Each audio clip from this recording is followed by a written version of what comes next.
So you talked about all these pieces in your most famous TED Talk, and just talked about how people should use these things. And then you went into the art of listening as well. Yeah, well, listening to me is even more important. And after all, what's the point of speaking if nobody's listening? And that is very largely the case. And I've just developed a full day course on listening, actually. It was fascinating. I started out thinking, I can't do a full day on this. And at the end, it was just like, what can I leave out? I've got to take stuff out of this. There's too much for a day. We tend to indulge in faux listening. You know, a lot of people do that.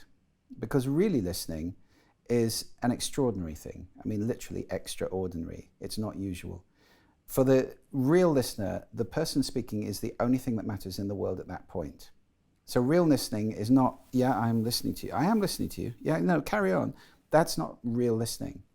Real listening is absolutely focused. It's conscious, because listening is an activity. We tend to think of the ears as passive. Excuse me. Because sound comes in here and we don't do anything. You know, it's not like looking where you're actually doing something. And it's obviously. always on. It's not passive. Hearing is passive. There's not much you can do about hearing. I mean, I can hear what's going on around me all the time.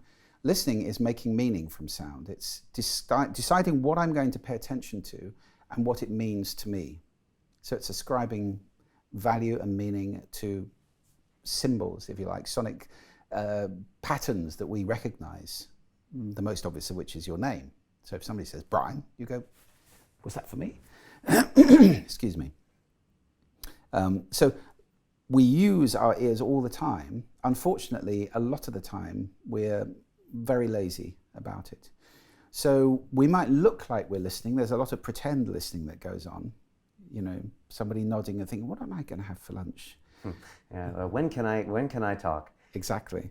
There's a lot of interrupting that goes on. I get very frustrated with journalism now because I think the whole meme of attack journalism is a very sad thing. You know, there's a kind of a death dance between politicians and journalists now, where the politicians get 10 or 15 seconds before they're interrupted by the journalist. So they get their soundbite in, or you get this nonsense of, I'm very glad you asked me that question because I'm going to say something completely different now. Or, you know, it isn't normal conversation, not like this. Right, like a news panel where everyone also is looking to jump in and cut things off. Yeah, interrupting is just rude, actually. And it's very unfortunate that journalists have started doing this as a matter of course, actually. There's a very, very good practice people can take, if there's anybody watching this who's an interrupter, because it does become a habit. The 3-second rule is fantastic. And that is to count to 3 before you say anything. Okay, that's after you're done, or just? Okay. After I finish, count to 3. I mean, I'm not telling you to do it now, but for an interrupter, that's a really, really difficult thing. Sometimes they may have to start with a 1-second rule, or just breathe in before speaking. That helps because that gives that moment to pause.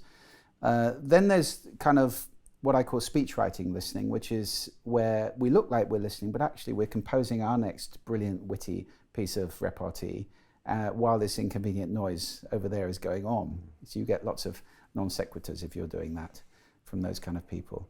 There are many, I mean, I've listed lots and lots of errors and obstacles to listening. Emotion gets in the way of listening. You know, when we're upset, I think there's actually an inverse relationship between emotion and listening, which is to say, if you're upset and I really listen to you, you'll get less upset. What I'm hearing is, I hear that you're really upset, you know, and then it tends to go into a normal conversation. If somebody's not listening, somebody can get more and more and more upset. At the same time, if you're really, really upset, it's hard to listen. It really is. We're much more interested in giving our point of view. And yeah, I remember a couples therapist one time. I actually went to couples therapy, I think like 10 years ago, and he said, we're going to do this exercise. And this was a fascinating one. He said, your girlfriend's going to talk for a minute, and she's going to say what's bothering her. You are going to listen to it, and then you're going to talk for a minute and say what's bothering you, and then neither one of you are allowed to say anything for 24 hours. Wow. And I think they might have added that only thing I could say was to summarize what she said about me, and she did the same about her. So you know that they actually heard you and they said it in a way. Active listening, yeah. And then you actually had to sit with it for 24 hours. And, fantastic.